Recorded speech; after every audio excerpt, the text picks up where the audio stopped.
That All works. right, so let's kick it off, man. Yeah. All right, well, I popped his in. I got some coffee in me. I'm here Nice. with my buddy Story, who goes by Clark Shooter on Instagram. He is a Mhm. he's a world-renowned shooter, and Almost. yep, and he's a family man. He's got a big YouTube channel about long-range shooting and some pistol stuff. And he's somebody that I used to work with at Tier One Concealed, so we've known each other for quite some time. Hmm. He's also into fitness, preparedness, all that kind of stuff. And so I thought it'd be a good idea to have him on the show. So yeah, Glad to man, be here, just dude. Always good yeah, talking dude, to it's you. great. We haven't caught up in a while, so it'll be Yeah, good. it's been a minute.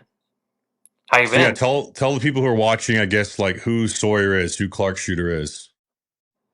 So I grew up shooting. My dad was a very avid outdoorsman and hunter and fly fisherman. He shot competitively and got me into shooting at a very young age. I just started shooting shotguns and hunting and stuff. And then when I think I've tried to best place it, age wise, when I really kind of got obsessed with bolt guns. And I think it was when I was around 9 years old.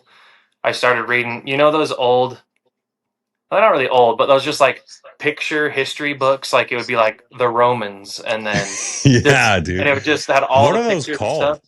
There was one, there was one I really liked on Vietnam, the Vietnam War. And I read that one a ton because it had like the K bar and the M16, all the guns they had, and it had an old M40 uh, A1 in there. I think it was a 308 sniper rifle. I loved that one.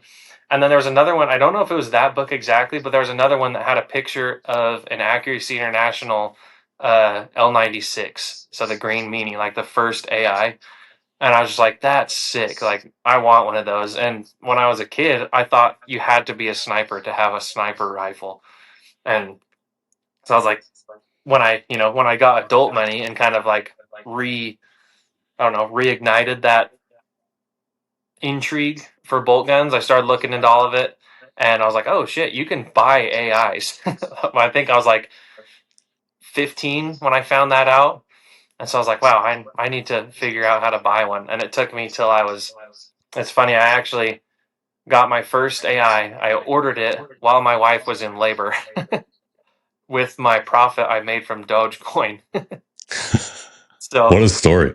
So she was just chilling, like in the early stages of labor. We were in the hospital and stuff. So it's not like she was like pushing, like, and I'm just like on my phone, like, I'm bidding on an AI. Quiet down, babe.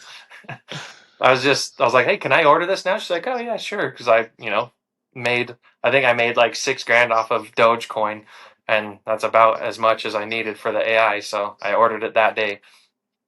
But yeah, and ever since then, I've just been, well, before then I've had lots of other bolt guns, and I've just always been obsessed. I don't know why, but I just like it's kind of like the instant gratification of the impact. There's so much more work that goes into a single shot and it achieved, a good first round hit than like a pistol shot. I love shooting pistols. I love ripping fast bill drills and stuff. There's lots of gratification that comes from that.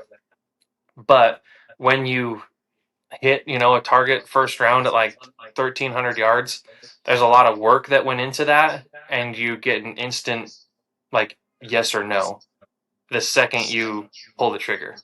There, you're reading wind. You went and you developed the load. You broke the trigger clean. You like built the ballistic profile. You did all this work, and then it's just instantly yes or no. And I don't know. I think that's what satisfies me the most about long range, because it's just you just did all the work correctly. And there's some finesse that goes into it. Like wind reading is a science and an art, and that's something that I recently really really got into.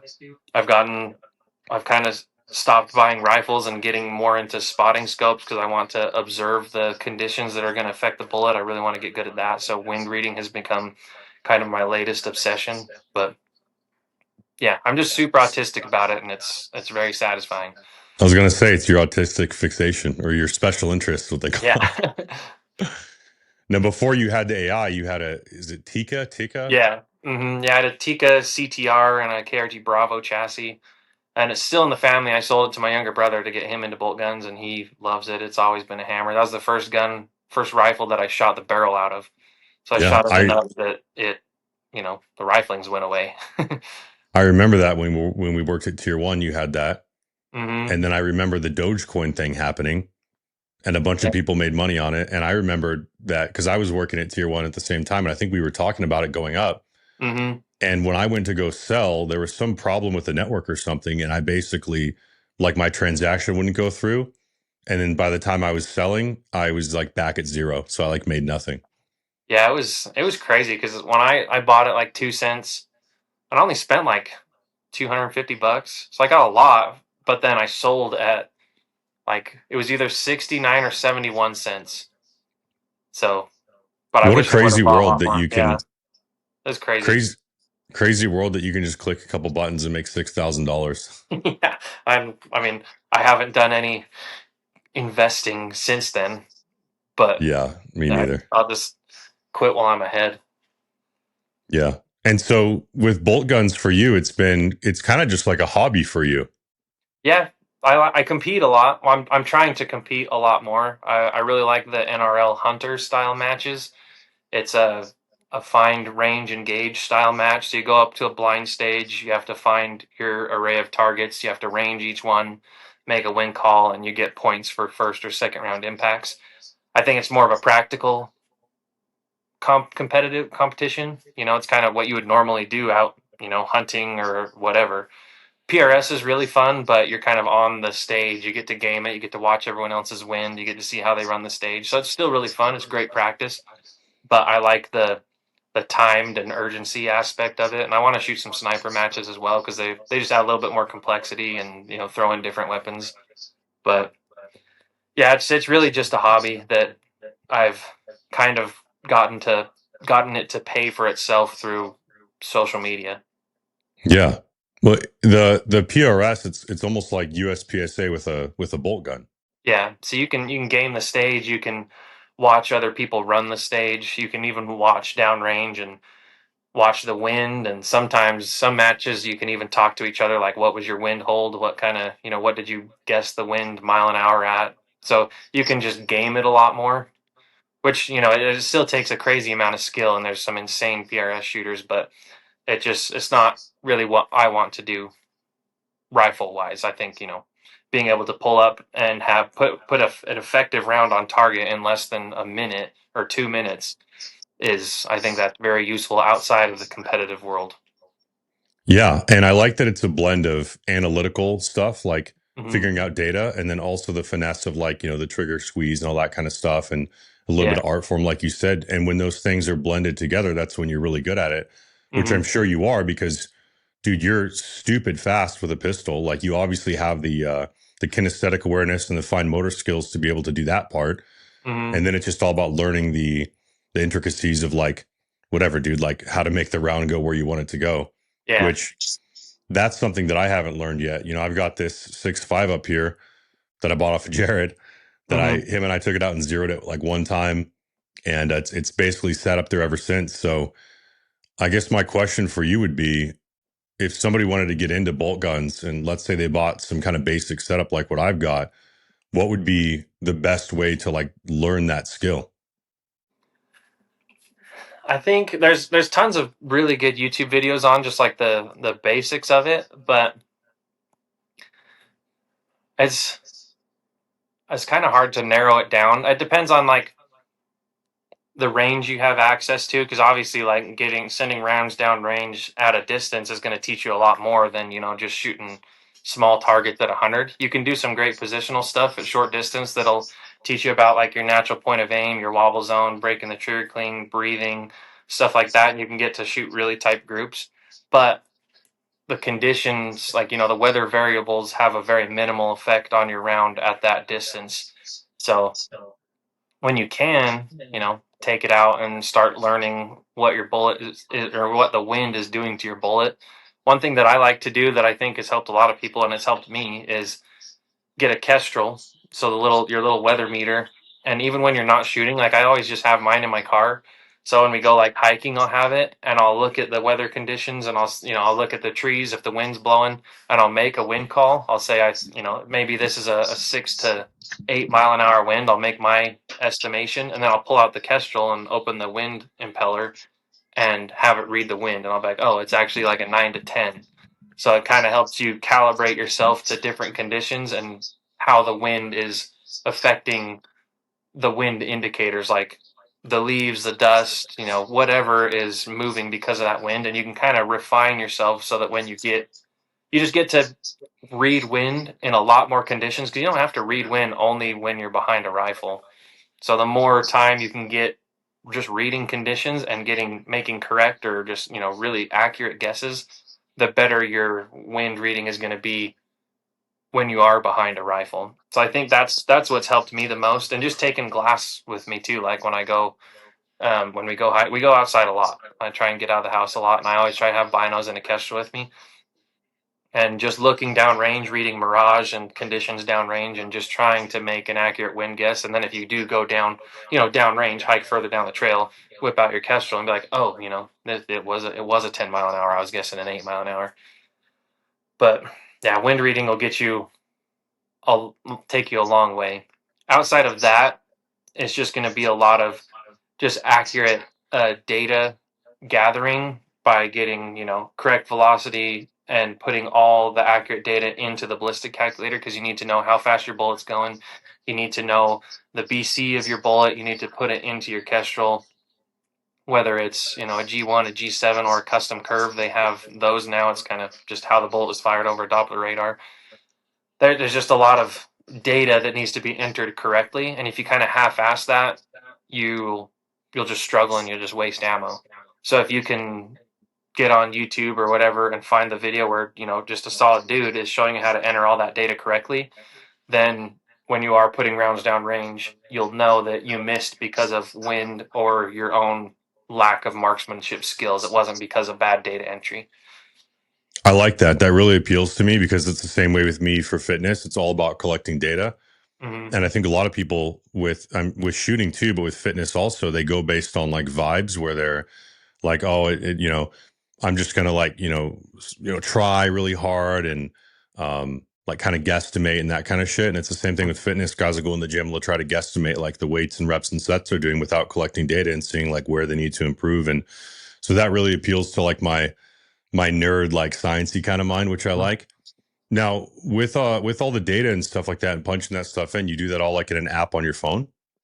Yeah, you can do it on an app. There's quite a few good ones, but the software that's kind of the most trusted in the industry is called Applied Ballistics, and they do have an app. It's called Applied Ballistics Quantum, and then that app has connectivity to all of the other devices, so you can build a profile on that app and then send it to like your Kestrel, or like I've got these LRFs on my guns. You can send that profile to those guns, and this has applied ballistics in it as well, so that when you range your target, it's just applying that range to your ballistic profile and giving you a firing solution based on the conditions and distance that it's gathering from its sensors. Now, So do you also feel like it's important to hone your skill without the technology in case you don't have access to that? absolutely, I always tell everyone before you get anything like ballistic capable, like these LRFs, because they just, you laser target and they give you a firing solution. I think everyone should be able to mill a target. I don't know if did you do any of that in the military? Learn how to mill a target? I think that's more of a sniper thing. No, I just shot an M16 no further than 500 yards, man. So it was all just seat of your pants. But yeah, so I think everyone should learn the mill relation formula. So if you know the size of the target or the approximate size of your target in inches or centimeters, you can change the mill relation formula. Um, you just measure the size of the target using your mill reticle, your MOA reticle, and you through that formula you can estimate the range pretty accurately depending on how accurately you measured that target. And it's a pretty simple calculation, and it'll give you a fairly accurate range, and then you just need to apply your ballistic data that you've gathered. And you could do it the old fashioned way. You can start by shooting at 100 yards and then just move back in whatever increments of however much time you want to dedicate to it, kind of like basically what they did back in like the Vietnam era. They would just shoot at 100, move back to 200, shoot, see where the point of impact was, make a note of the adjustment that needs to be made, and then move back some more, keep making notes, and then they have their data card, and it just shows your exact adjustments that need to be made as you move out in distance. So you can have hard data like taped to your stock or wherever or on a armband, and then you can mill the target, check your card, make the appropriate holdover, and fire the round. And then wind But always is just another finesse. You kind of just back right. then you didn't have a thing in your pocket that would tell you how fast it was going, so you kind of had to be like, you know, this is what it looked like on these previous shots. So a lot of people have a data book. So every time they fired a shot, whether they missed or impacted, they would write down the conditions, target size, distance. If they had the sensors on them, temperature, elevation, stuff like that. So when they were in a similar situation, they could reference their data book and be like, oh, last month I made this shot in very similar conditions with similar wind, and this is what I held. So I can reference that data and make a similar shot. So So hard data is basically, very important. it's just faster when you use the apps and the programs and the tech, and more Yeah. accurate. Yeah, you can definitely you can be extremely precise with all the new instruments, but it also goes back to it's only as precise as the data that you entered into it. So you can get like I anyone can enter in like sloppy data and like the velocity off the box of the bullets they're shooting and hit you know a 5 foot wide target 1,000 yards, and it feels impressive, but it's really not. But if you enter the data the right way, very precisely, and then make a very educated, accurate wind call, you can be hitting something the size of someone's head at 1,000 yards repeatedly and on your first shot. And that's what's extremely impressive. Now, what's that milk jug challenge that Bryce has? Oh yeah, he's just got you get like a big sticker, and he does a milk jug. It's a steel target that's just a silhouette of a milk jug at 1,000 yards, 1,200, 1,500, and a mile. So Have he's you just shot it at a mile? I haven't done his challenge at a mile yet, but I've shot a mile before on similar sized targets. I still need to go out and do that. I've helped him at his class, and me and Jared went down to one of his events where it's just the milk jug challenge, and we helped spot for people. It's really fun. That's a sub MOA target at 1,000 yards and smaller as you move out. So it's a That's challenge. that's insane, dude. I couldn't even imagine being able to hit something at a. Couldn't even imagine being able to hit a car at a mile. It's fun, but yeah, it's really fun Nice. when you really get farther out. And then the further out you go, obviously it helps to have a larger weapon, right? Because didn't you just buy a 50 cal? Yeah, that does. The biggest thing that it helps with is just, faster, heavier rounds will just stay more stable and more consistent. As you get farther out, the rounds obviously start to destabilize and slow down, and then external variables are a lot more effective on them, and it becomes way less predictable. And so with a 50 cal, you're shooting a massive bullet, so it needs a lot more wind, and it can maintain stability to a lot farther distance. So it does make it easier, but it doesn't take any less skill. Right. Dude, you're like the real Mark Wahlberg. Yeah, they, I've been making some fun stickers from my wife hadn't seen that movie, and we watched it. She's like, "That was pretty good." I was like, "Yeah, this movie changed my life when I was in 5th grade." Planted the seed. But dude, that 50 cal is massive, dude. When you're holding that thing, I'm like, it's funny looking because it's like 8 feet long. It looks like the sniper rifle from Halo. It's so fun. It's like I think it's 6 foot 2 inches long. It's taller than me when it's all set up with the suppressor. But it's so fun to shoot. It's crazy being able to put a bullet like that big, like in the same hole at 100 yards. You don't think when you think brute force, you don't think precision, but with that that combination of rifle and bullet is brute force and absolute precision. It's pretty cool. Yeah. Yeah. And obviously long range shooting is a great skill to have. And, maybe one day it would come in handy. Like it doesn't have to be though. It could literally just be a hobby, right? Just like Oh anything yeah, else. I It hope doesn't it's have to always a be. hobby for me.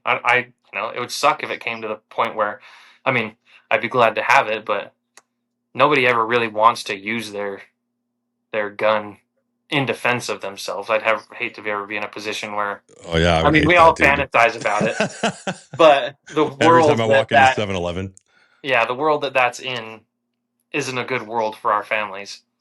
And Well, it's that's funny because you'll post something about like you shooting or whatever, and then somebody will say like, "Oh, well, a drone could take you out." Blah blah blah. It's like, dude, I'm not training for real war. Like, this is just fun for me. yeah, it's Or like it's like when I post a video of me lifting a heavy weight, and people are like, "Yeah, but can you fight?" And I'm like, "I don't know. Can you deadlift 600 pounds?" Like, th- I'm not claiming this is making me a better fighter. I'm claiming that I just like to lift weights. yeah, God forbid a guy have a hobby and like enjoy Yeah. himself. That's a it's so funny. They're like, "Oh, it's useless." Like I can fly a drone actually pretty well too if you want to, compete, but people yeah, it's always just a pissing match on YouTube. Like I got my first daddy's money comment on YouTube today and Yeah. I was like, "Damn, I made it." Like I've gotten to that point where people think I'm just loaded and everything was handed to me.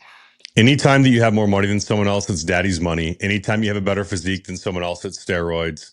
Mhm. Anytime you look better than someone else, you're a homo. Yeah.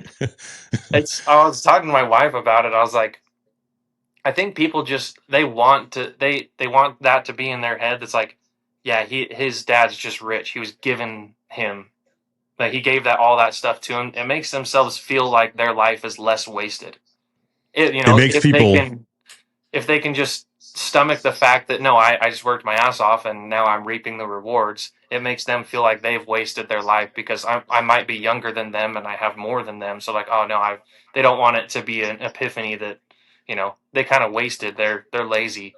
But if I was given that, it's like, oh no, he's just born with better circumstances than me. It's not because I'm a piece of shit.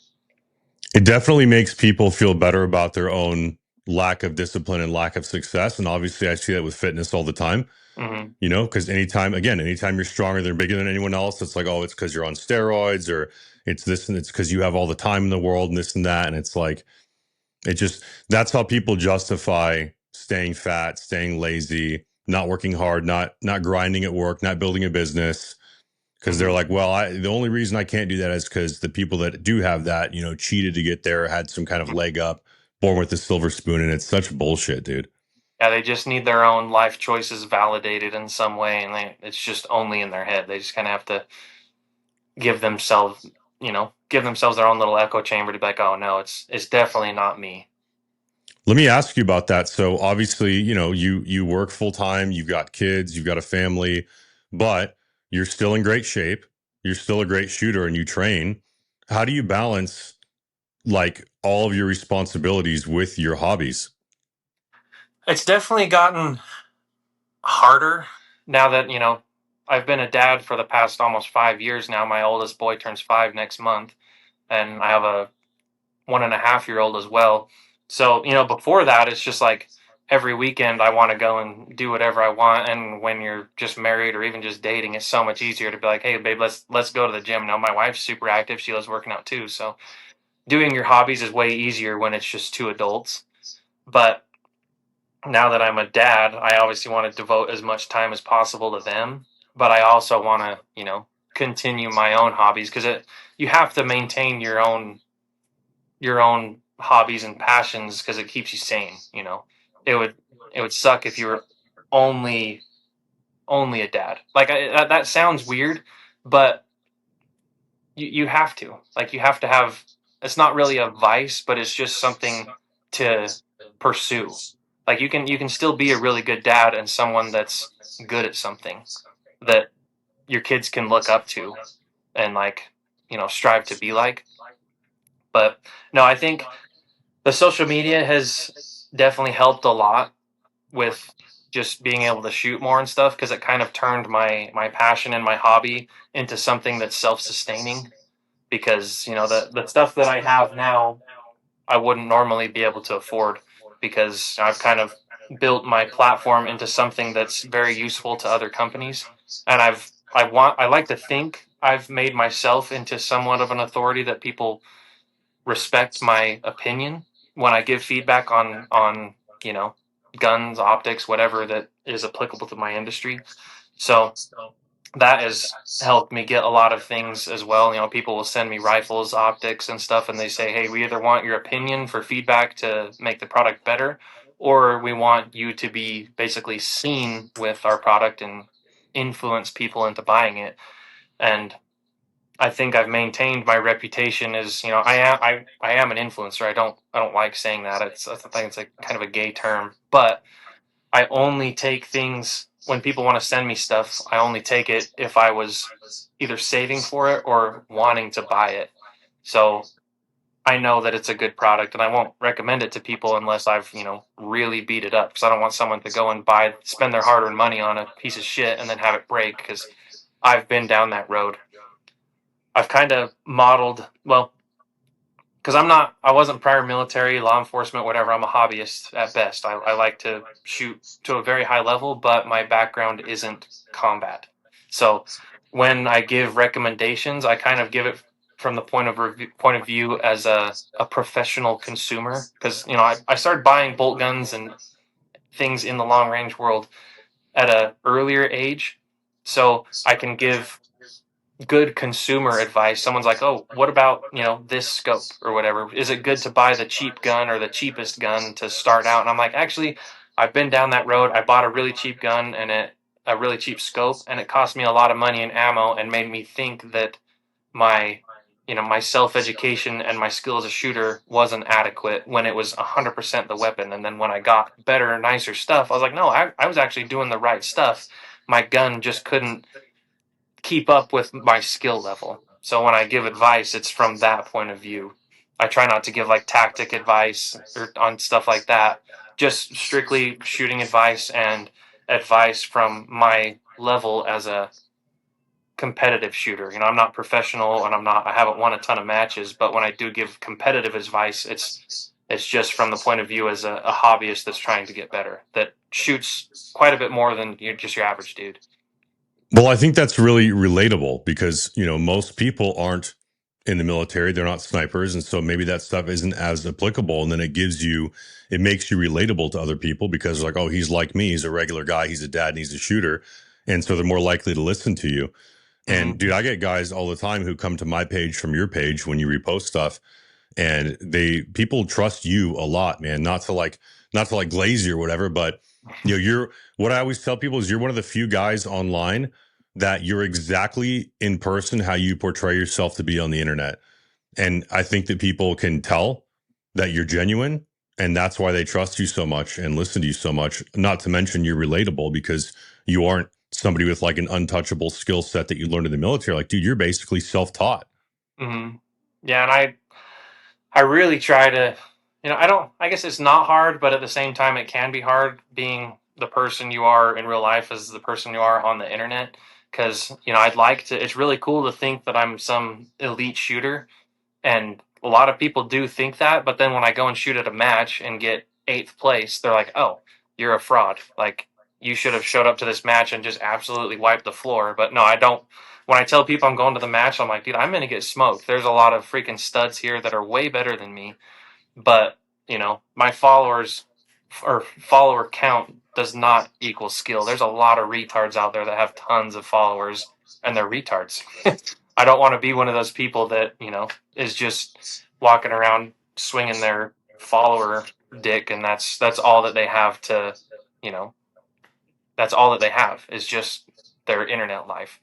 I like to be able to. I do want to show up to a match and display a high level of skill, and do that repeatedly. But I don't want to be the one that just bombs and then goes back on social media like, yeah, ROs sucked, the match sucked, I got screwed. I'm like, no, I got smoked. There was some studs there, and I didn't shoot to the level that I wanted to. Yeah, there's a lot of people that they'll always have some kind of external reason why they're Hmm. not making it, whether it's competition or money or anything. And they always try to find some kind of excuse, but you own up to it and you're like, hey, you're humble and you're just like, hey, I do the best that I can with what I've got, and sometimes it works out, and sometimes it doesn't. And that's not a failure. It's an indicator for you to work harder and try more. Yeah, ultimately, I want to, like, my main goal is just to be a very high level shooter. I would like to show up and perform consistently in the top three, like at every match, and that's the ultimate goal. How But often are you shooting, like actually sending rounds? every Saturday, I try to go. That's kind of my dedicated time. I'm either trying to film content or prepare for a match. Like the past basically this whole year I've shot more matches than I ever have, like NRL Hunter matches, and then there's a new local gas gun kind of circuit that's been really fun. So yeah, it's either been going to matches or preparing or practicing for a match just on Saturday mornings, and then now that we have daylight savings and more sunlight after work, I can go and validate some things at my little bit closer spot. But I try to shoot as much as I can. Let me ask you this. Okay. So let's say that somebody wanted to get into long range shooting with absolutely zero experience and they don't have a weapon yet. Let's say they're an entry level shooter. They don't have money to maybe spend on an AI, but they have, I don't know, maybe let's say a $3,000 budget to get into long range shooting. What would you recommend they buy as far as guns, optics, ammunition, equipment? What would you spend that on? $3,000's a really good budget. I always go back to like my personal experience in a rifle, and that's the Tika. Like you can get a Tika CTR for like 800 or 900 bucks, or I think they're around 1,000, depending on the stock. But I get Tika CTR, throw it in a KRG chassis, either a Bravo or an X-Ray. They're 300 to 500 bucks, and then get a nice piece of glass. Like I always recommend people just get used for their first time because you can get a lot more glass on the used market than you would brand new. So find like a Night Force NX8 for, you can find those for like 1,500 bucks, or like even a Vortex Razor, a Gen 2. You can find those for like 1,200 bucks to 1,500 bucks. And then just get a solid bipod. You can get a pretty cheap Harris for like 150 bucks, and then just spend the rest on ammo. And you can get pretty far just gathering data from the box. Like the box of ammo will have an estimated range out, or estimated FPS out of such and such barrel length, and then just download Applied Ballistics Quantum, and you can put that estimated FPS into the app, and then validate it at range and correct it, and then that will get you pretty close lined up on actual FPS before you actually go out and invest in a chronograph and a Kestrel, which I 100% recommend down the road, because that's another almost $1,000 investment between the two. But you can get pretty far just with a rifle and the app. Nice. Yeah. I think a lot of people feel like it's kind of like an untouchable hobby because it's like so expensive or like they don't know where to get started. So if you can get in for less than $3,000, that's great. And then what would you recommend as far as like resources for learning? Like, do you have beginner friendly stuff on your YouTube? I'm trying to put out stuff like that, but my goal with YouTube was to put out videos that aren't out there. I know there's a lot of people that just want to hear the information from me, but there's so many other people that can convey that information way more effectively than me, that have more experience instructing and teaching. Like Philip Vallejo has a fantastic YouTube channel where he goes over the basics, rifle setup, data gathering, stuff like that, and even shooting budget rifles. So I always refer people to him. He runs like the cadre. He did a lot of stuff with modern day sniper. So his informational stuff is like unbeatable. So I probably won't put stuff out like that, just because there's guys out there like that, like Phil, that are constantly doing that kind of information. But the stuff that I want to put out is, I do want to put out educational stuff when I can, but I want to put out unique stuff. Like I did a video on the AXSR. I'm more of a nerd in, I just obsess over accuracy internationals, and it's kind of a hard rifle to obtain, especially now. So I want to put out information that's not out there now. Like my video on the AXSR is the most viewed AXSR video on YouTube right now, because it's the only one that's was done like outside of SHOT Show, basically.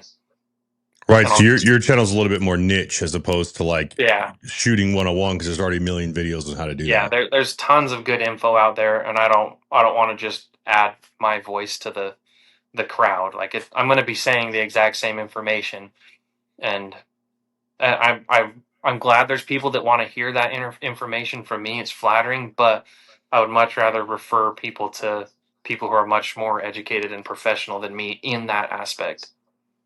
Yeah. Someday I'll get there to where I feel comfortable instructing, but I'm not at that level yet. I'm still very much a hobbyist. I haven't won any matches yet. I've shot a lot of matches, but I want to have a big belt buckle and a lot under my belt before I really start conveying information from a position of authority. Yeah, that makes sense. And not just long range shooting, man, but you're very obviously a very accomplished, very good pistol shooter too. I mean, obviously, like when we worked at Tier One, that was obviously the Hmm. main thing, right? Because we're making holsters, and you carry every day, everywhere you go.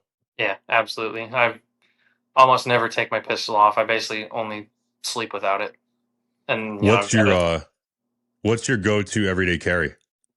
M&P 2.0. I think you were there when I got it. Still, I haven't changed from that. Just to like what Donovan said, an M&P 2.0 with an Apex trigger and an SRO.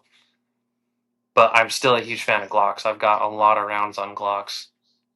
Yeah, you were shooting the 19X for the most part when we were working there together. Yeah, yeah. I put a lot of rounds through that gun. I love it. They shoot good. If you can't, I tell everyone like if you can't shoot a Glock well, it's not because of the Glock. It's just your skill. If you are a better shooter, you Yeah, can shoot a Glock well. yeah, low and left, it's the gun. Hmm. So okay, so you carry. Where is your ideal like position carry? Like, are you an appendix guy? Are you a 3 o'clock guy? Like, what? Where do you carry your pistol? I still really like Appendix. I think it's the fastest for draw and reload. But I did the Echo holster when I was at Tier One. I developed that one. I still think strong side is a very good position to carry. It's a good to have options. So I still like to have that, in the tool belt. If I'm depending on what I'm doing throughout the day, I might carry 3 o'clock strong side, but for the most part, I just carry Appendix for normal day to day stuff. Yeah, and that's more okay. So carrying a pistol, that's more the practical. I'm protecting the innocent, protecting my family, protecting myself. Yes. Less of a hobby. Obviously, it's a hobby too. Um, what is like? Was there ever like a mindset shift for you where like, hey, I'm carrying a gun because it's like my responsibility, or was it just something that you just thought was cool? Like, what's your mindset when you're carrying?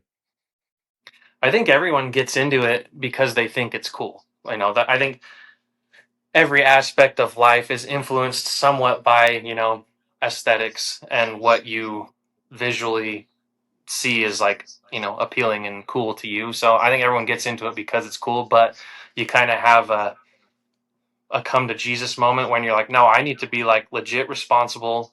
I need to be a better person. I need to be more in control of my emotions. I need to be more vigilant, because if there is a time, when you do carry a gun, you've taken on that responsibility to carry a lethal weapon. And should the time arise that you actually do need to apply deadly force, you need to be 100% accountable for every round fired. Because there could be a situation where there is a lethal threat, 100% justifiable. You need to smoke a dude, but if you haven't trained to the level that you need to, you pull your gun out and shoot and miss and, smoke a bystander, then you're going to jail and your life is ruined. Like that's a very bad situation. So you need to understand that. You need to understand the gravity of, carrying a gun like that. And so you need to train appropriately. There's a lot of people that have gotten kind of upset with me when they're like, "Oh, my wife carries, but she doesn't like to shoot." And I say, "Then she shouldn't carry. She's more of a liability than an asset. Should she ever have to use it, she could very well just injure herself as likely as she would injure a bystander rather than the bad guy."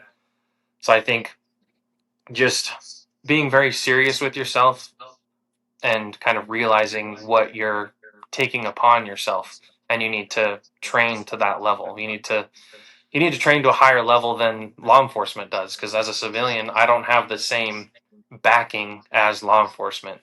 Like if a cop uses his weapon and injures or maims or let stray rounds go everywhere, which happens a lot, they don't have the same protection. Like they probably won't even get really reprimanded. But if I pull my weapon out and do that, like I said, you're in deep shit. Yeah, So like, especially in today's political climate. yeah, absolutely. Like you have to be, and it's gotten even more high stakes. Like you need to be borderline surgical with your EDC. It should you have to use it, you need to, if you do go to court or if it ever comes under scrutiny, you need to be like, no, I trained to this extreme level and I made those shots because I deemed them, that guy was threatening my life or my family's life. And you need to convey that you were not a liability. You're not just some crazed gunman. You are a, extremely refined shooter and a very mentally stable person, which that might not hold up at court because they can spin that however they want. Just carrying a gun, they're like, "Oh, you're not mentally stable." But, and that's the other aspect I talked about. I think you need to be in extreme control of your emotions because you have a weapon with you. I think people that fly off the handle, like I hate road rage. I think road rage is the dumbest thing when people get pissed because someone, made them a tenth of a second later than they would have been, and they turned it into a life threatening situation. That's beyond retarded. And you shouldn't be carrying a gun because when you react emotionally, the logical part of your brain shuts down and you can be like, "Oh, F you," and just, ruin your life and someone else's life. So you need to be, you know, actively aware of your emotions and shutting down the emotional side when something bad happens so that you can logically think through it. There's a guy that's coming up and threatening me, like, "Oh, he doesn't have a weapon. He's smaller than me. I've trained for this. I do not need to kill this guy." That will also save your life. I can de escalate the situation, or I can physically de escalate the situation rather than just blowing his head off. So there's a massive amount of responsibility that comes with carrying a weapon, and I don't think a lot of people realize that. I'm glad that social media has made it a lot more popular to carry a weapon, but I wish more people would kind of understand the magnitude of carrying a weapon. Yeah, absolutely, man. I mean, it's a massive responsibility, and what I've said is like, when you're carrying a gun, it makes you less likely to get any kind of confrontation or escalate because you know the stakes. Because now every Absolutely. altercation that you're involved in has a firearm in it, and could ruin Yeah. your life, like you said. Let Hmm. me ask you this, and you don't have to answer this, but have you ever been in a situation where you thought you might have to defend yourself with your gun, whether it happened or not? There's been a few situations where if I didn't, I think if I acted emotionally, then maybe I or the other person would have produced a weapon. But because I just kind of thought through it, I just left the situation. There was a road rage incident where someone got mad at me because they pulled into the road, they cut me off, and so I honked because they were slowing down, and he stopped and got out of the car and started running towards my car. But I'm in a 5,000 pound missile effectively, so I just drove around him and left the situation. I think just thinking like that will help a lot of people instead of getting out of the car and be like, "Yeah, let's go," and him producing a knife, I have to shoot him. There's a life that doesn't need to be lost, and an altercation that doesn't need to be had in that Well, sense. and that's what they would say in court is, well, why didn't you just drive away? But Yeah. I think a lot of people, when what's the saying is like when your only tool's a hammer, everything looks like a nail. Yeah. So when you're thinking like, oh, I have this gun, then all your, some, not me, but some people might be thinking like, not like looking for those situations to happen, but like thinking about the option of using their gun when it's like, dude, this is a minor thing. It's like, let it go. Yeah, if you pick up a gun like the first day you carry, if your main thought is like, "I'm a badass, nobody better mess with me," you should probably put the gun down. Like that's the worst mentality. I think that's a horrible mentality for a lot of people. Like just thinking you're, a hard ass, a badass. I think people there's a difference between that mentality and being, you know, confident in your skills. Like I know exactly what I'm capable of and I know exactly what I can do in, a low stress and a high stress situation. And that's not arrogance, that's just knowledge. And that's, that can help you. But if you're, I see red when I get in a fight, like you're going to get smoked or you're going to end up in jail. That's the only two things that are going to happen to you if that's your mindset. What do you say to people who say, oh, if you carry a gun that you're paranoid? Yeah, I'd say like yeah, I am absolutely to a degree. I'm a little bit paranoid. I am. My biggest fear is something happening to my family, my wife or my kids, and I have no control or I don't have the ability to change the outcome. So that is what I am paranoid about. That's why I carry a gun because it's a force multiplier. It amplifies my effective protection radius. I train jujitsu and I lift and stuff, so I know what I can do physically, but a gun amplifies that skill set. And I do that because I don't want to live with the consequences of being an incapable person. So yeah, like if that's how they want to look at me as paranoid, then absolutely. That, but I'm a highly skilled paranoid person. Well, it's the ultimate insurance policy having a Yeah, gun, right? It's the yeah, ultimate, it's the great equalizer no matter what. It's as far as like things go on the street, there's no threat that you're going to face that's going to be greater than what that firearm can, help mitigate, right? So, yeah, because I talk to people all the time, or I hear people in comments and they're like, well, I don't need to carry a gun because I can fight. It's like, yeah, can you deflect bullets from 7 yards? yeah. No, it's yeah. That's just arrogance, and that's gonna get you killed. It's just stupidity. Absolutely. Yeah. So let me ask you this.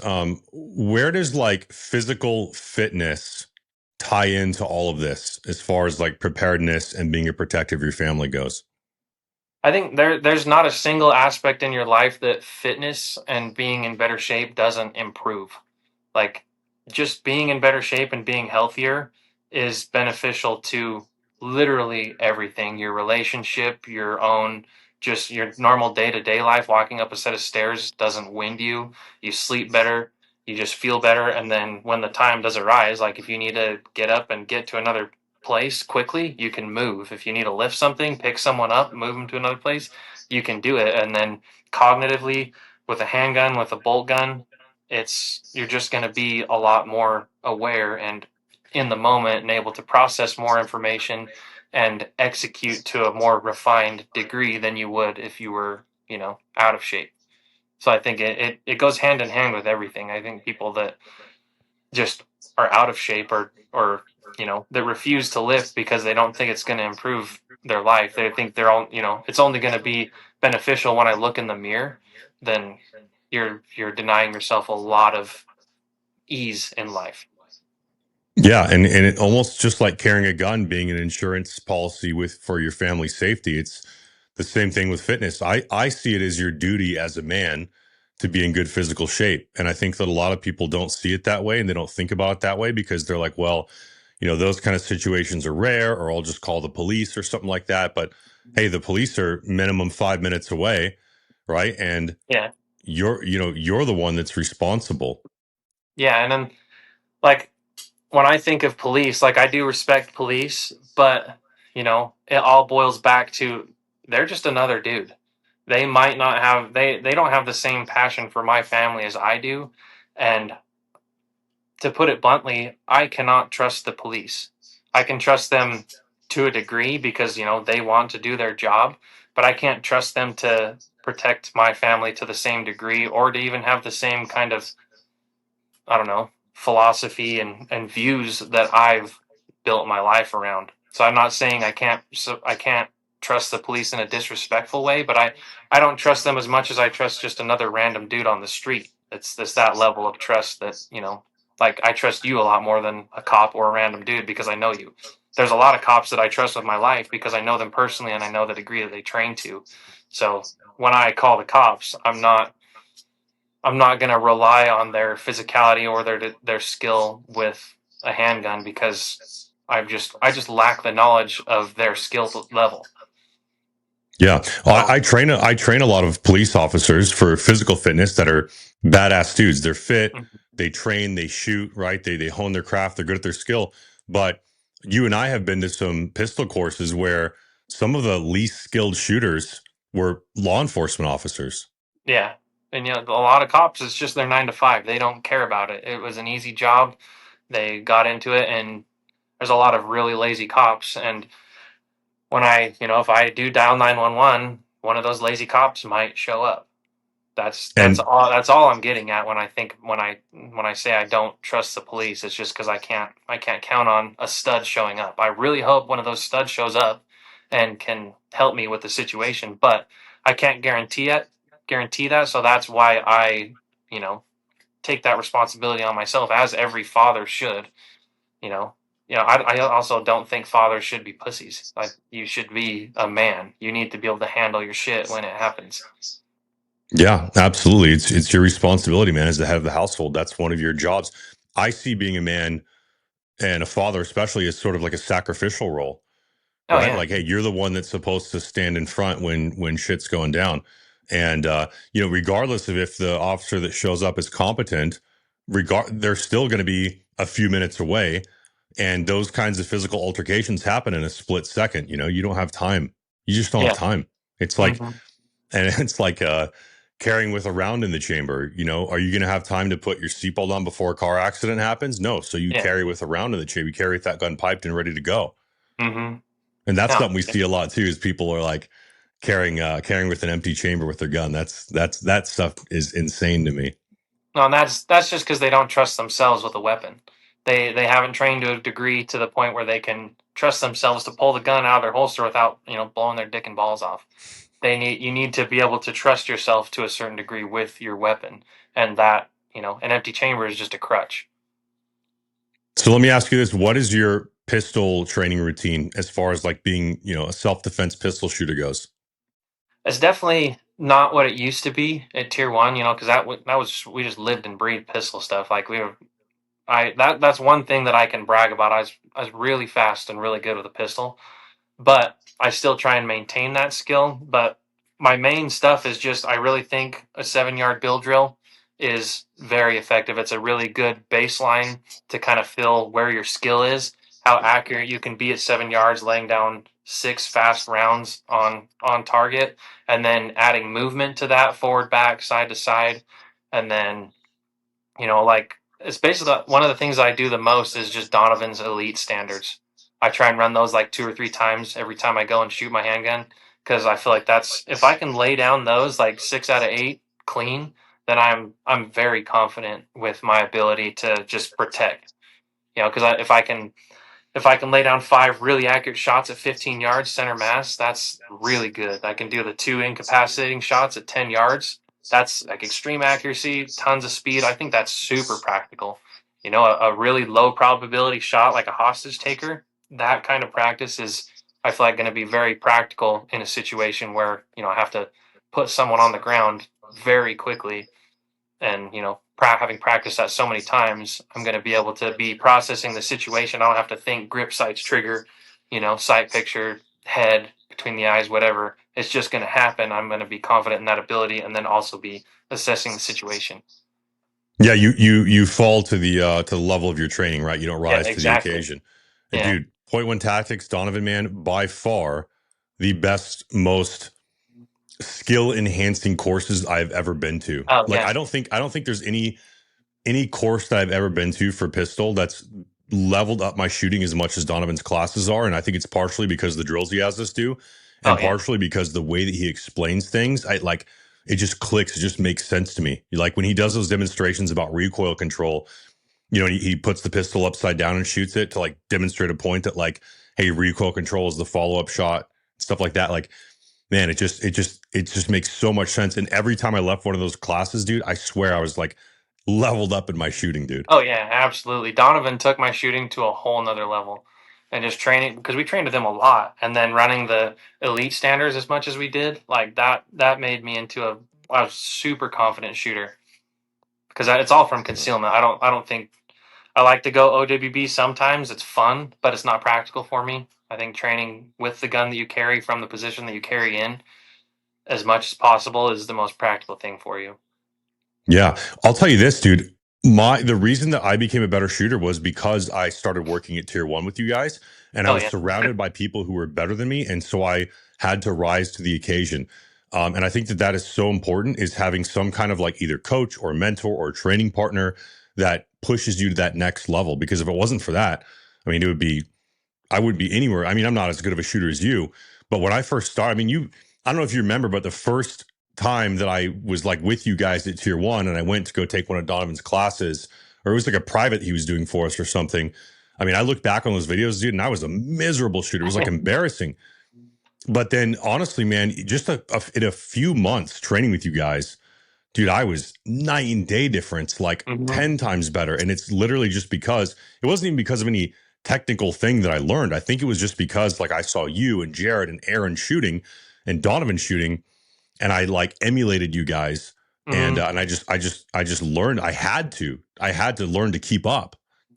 Yeah, no, I mean it's the same thing for like when I was training with you and Aaron at the office. Like I had lifted for years before then, but then when I started training with you and Aaron, who are just like specimens and very technical in your knowledge and stuff like that, and started helping me, like that was the best shape I've ever been in.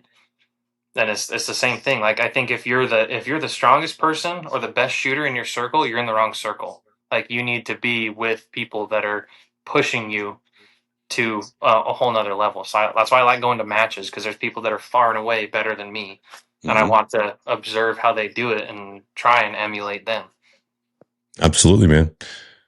Kind of shifting gears a little bit, I wanted to ask you about getting your son into shooting and kind of getting him into that, the mindset, the technical part, making enjoyable, because you've posted videos of your son shooting your rifles.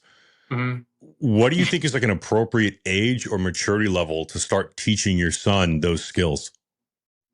I think like right now, when they can start kind of understanding what's going on, like so Canyon is almost 5, and right now I'm really starting to push the safety thing on him. Before then, I don't think you should ever force anything onto your kids. I think that's going to ruin it for them. So my philosophy is just to take him with me. I want him to. I take him with me to the range, and I just let it. I let him bring like a dump truck and his toys, so while I'm shooting, he's safely behind me, just enjoying the time with me.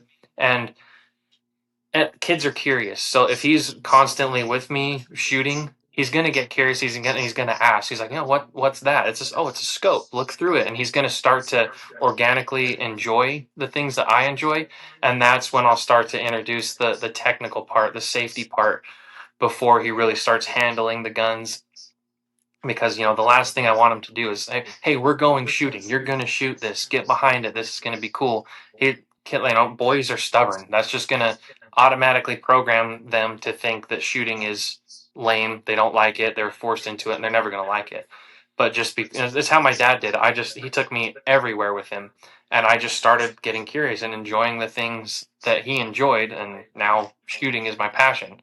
So I just with Canyon now he's really starting to show interest, and that organic interest has grown into just like a better level of curiosity to where he's going to really, you know, take in the instruction that I'm going to give him, especially on safety, to where if he's not enjoying it, I'm like, hey, don't point that over there or don't put your finger on the trigger. He's going to be defiant and not want to do the things that I say.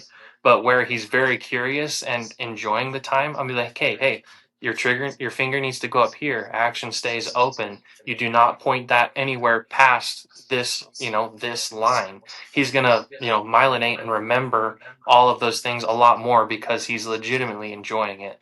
So when I do tell people how to get their kids into shooting, like, oh, he's 3, I'm like, don't even let him touch a gun. Just take him with you, dude. Just make sure he's behind you, make sure he's got ear pro on, and let him have fun. Let him take his favorite toys, his cars, his shovels, whatever he wants to do. Don't even say, hey, come over here. You just need to make that time with dad, and the curiosity will come. It guaranteed your kid will enjoy shooting if you just make that time enjoyable for him and not force anything on him. Yeah, I mean, a boy wants to do what his dad likes to do. He's going to emulate Yeah. you because he looks up to you. And so if he sees you shooting, then he's going to think that that's what's cool. But I think a lot of parents force things on their kids because they're trying to like live vicariously through their kids. Hmm. And I see that a lot living out here in Arizona because Little League Baseball is a really big thing out here. Oh yeah. And I see parents, you've got like an 8-year-old, 9-year-old kid, and they've got a throwing coach and a hitting coach. And it's like you can just see in the kid's eyes that it's like a job to them at some point. And then the Hmm. second that parent's not forcing them to do it anymore, they're gonna quit. Yeah. It's like piano for me. My mom wanted me to play piano so bad. Like, I wish I had taken it more seriously. I'd love to be able to sit down at a piano and just, tickle the ivories, but I didn't want to. She really wanted me to. And it wasn't because I didn't get forced to. She did pay for piano lessons, so I was kind of obligated to go. She wanted me to go, but it wasn't for me, and I just didn't like it. So, I'm not a piano player, and I kind of took that same philosophy with shooting. I don't want them to feel obligated or anyway forced into doing something. So, and it's paid off. Like Canyon really likes shooting now. whenever we go, he's like, "Are we taking my gun?" Because he likes to just carry it now. Like I got him. Like I'm working with a company now that custom made him a little backpack and a scabbard, like my big ones, so we can go on hikes. And it's the same with night vision. I love night vision. I didn't force him. I didn't say, "Hey, wear this. It's gonna look cool." We were just outside and I said, "Hey, come look at the moon." And he looked through it and he's like, "That's so cool." And then he started asking to go and play with night vision. So I was like, "All right, I'm going to invest in a PVS 14 for you." I sold a rifle and got him that. And it's been fantastic. He asks to go and do night hikes all the time because it was an organic, you know, introduction to that hobby. Don't they also have like AI looking chassis for like little 22s for kids? Yeah. And I think his is down here. I remember Oh, Andrew, yeah, down here. my client Andrew, talking about making something like that. Yeah. Yeah, that's so cool, So, dude. yeah. We Is that a even, real suppressor? yeah, his little 22 can. That's so cool, man. But And he he loved can it. he Like can handle it's, that thing. yeah, it's light enough. In the beginning, when he was like, obviously, when he was like 3 and early and 4 year old, it was kind of heavy for him. But now he's starting to fill out, and he can carry this no problem and shoot it. So he really enjoys it now. That's what Yeah, being a dad's all about, man. And it's we fun. want Yeah, them to be better than us and be their own man. But we're guiding them, and man, it's setting the example. It's the same thing with fitness, right? A lot of people ask me, how do I get my kid into lifting, right? It's like, hey, bring your son out into the garage with you while you're working out. Let him play with his toys, yeah, and eventually he'll start lifting. That's what my son did. yeah. That every kid wants to say their dad could beat up your friend's dad. And it's Yeah. just like, and it's pretty, it's very gratifying when you hear your son say that to his friend. It's like, my dad's stronger than your dad, and you look at his dad and you're like, yeah, I am. Maybe But my new slogan should be high risk fitness, be the dad that can beat up the other dads. yeah, my dad's stronger than your dad. I think that'd be a great one. Yeah, and think about how proud your kid is when, you take him to little league or something and all the other dads are these fat slobs and you're, you're a big a brick shit house. And Hmm. yeah, I mean, they're going to be proud of you and they're going to want to emulate you. You're literally setting the example, man. Yeah, no, yeah, that's you always want to be when your son is watching. You want to be able to perform. I took my Yep. son to a match, and I was like, I can't shoot like shit in front of my son, even though he's not really processing what's going on. I want him to understand that I shot well, and he can Yeah. go tell everyone. Yeah, same thing for me. Like whenever my son was watching me lift, I'd like make sure I got the rep. Oh, yeah, There's you that don't joke. never fail a rip in front of your son. Yeah, there's that joke. It's like, okay, how do you motivate yourself to PR your deadlift? You just think like, if I don't make this lift, I'm gay and my whole family dies. Yeah, yeah, no, yeah. That's gotten me through a lot of reps. I have to make it to that next thing, or this bad thing will happen to my wife or something. Yeah, exactly, exactly. So with fitness and stuff like that, like, I've worked with you a little bit, and one of the things, like one of the issues that you initially had was like you were training at home and you had kind of limited equipment. Hmm. And I think that's a lot of the time people make excuses for not being able to train because like, well, I don't have time to get to the gym. I don't have any equipment and stuff like that. But you've made do with some pretty minimalistic stuff, and we've gotten pretty creative for getting you some pretty grueling training sessions done Hmm. with very limited stuff. That I mean, some of your training sessions, dude, that I programmed for you were like 30 minutes or less. Yeah, no, I think people just not putting in the time is the biggest thing. Like you can get super physical and really wear yourself out with basically nothing. Like you can destroy yourself just doing push-ups and like air squats, even without a pull-up bar. But once you get a pull-up bar and a sandbag, like that's legitimately all you need. You can Mhm. you can get a lot more, a lot better stuff. Doing like benches and weights, dumbbells and stuff like that. But you can be a strong bastard with just some heavy sandbags. Oh yeah, and rucking too, man. Rucking is huge, dude. That's changed the game for a lot of my guys.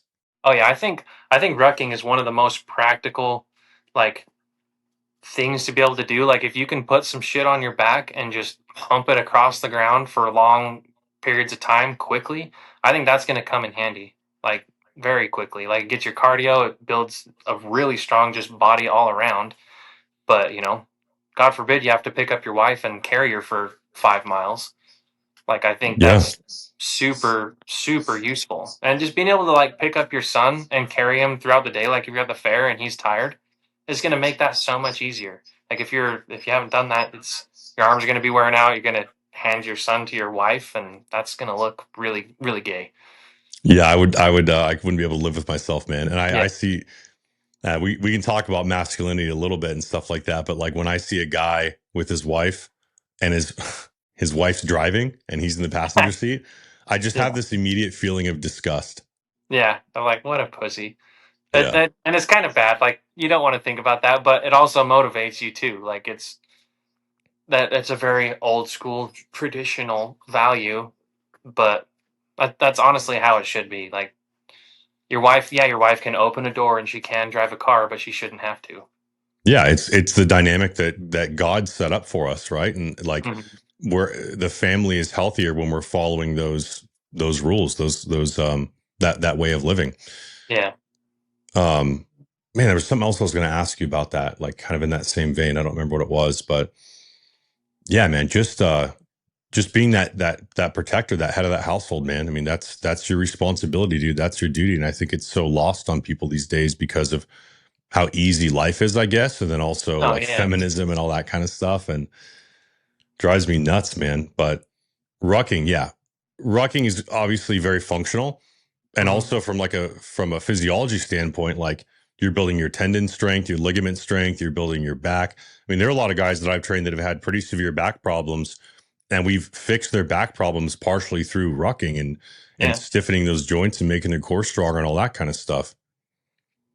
No, it's awesome for me because rucking is kind of part of what I do. I like to go and throw a heavy rifle on my back and water and bullets and stuff, and just go and hike around public land, and then get the rifle out, shoot it. It makes it a lot more interesting than just kind of gritting your teeth and walking for a long time. Hmm. But it just adds what I really like to do to another thing that I like to do.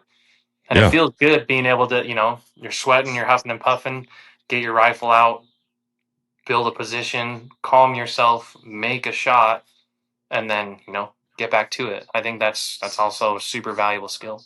Had some technical difficulties there. Yeah, should have plugged No it big in. deal. Oh well. It's okay. The Rothschilds knew we were doing a badass Yeah, podcast. Netanyahu. They weren't That going to let son it of a happen. bitch. But yeah, we'll wrap it up, man. That was a really good talk, dude. I think people are going to get a lot out of this. No, that was awesome. So Yeah, got some good topics yeah, I'm gonna have to come out there soon and get some shooting in, man. You're gonna have to show me the ropes a little bit. for sure. Yeah, my spot's really cool. Like I'm only like 25 minutes away from like a couple 100,000 acres of BLM, so it's like basically my own private range. I very rarely see anyone out there. Dude, yeah, maybe I'll get out there and we can film a YouTube or something. And you can show me the ropes a little bit. Yeah, we could do a ruck and shoot, take some heavy guns out. We'll take the 50 out and hike it up on a mountain. That'd be fun, man. Hell yeah. Yeah, it's a good time. Sweet. So yeah, we'll wrap it up. Where can people find you? YouTube and Instagram under Clark Shooter. So it's All right. just Instagram is just a lot of pictures and fun videos. I try and keep it just fun. I don't really want to try and be super educational on there. Once in a while, I'll talk about rifles, but I just like to do cool pictures and fun stuff on Instagram. YouTube, I'll do the long form stuff, and it's mostly just me talking about a rifle for 45 minutes or a training session. I've been doing kind of range day vlogs, talk about how I train with either pistols or bolt guns, but just fun. Right on. All right, man. Well, hey, I appreciate you coming on to my first official podcast, dude. Hopefully, It's yeah, a hopefully good I can time. do more of these. Yeah, I'm looking forward to seeing more of them. Thanks for having me on your first one. Cool. Yeah, I'll get this thing wrapped up and edited, and maybe we can collab on YouTube or something. I don't know how that stuff works. I'll have to figure it all out. But For sure, yeah, yeah. this was great, man. I really appreciate it, dude. Yeah, thanks, dude. All right, man. I'll talk to you later. See ya.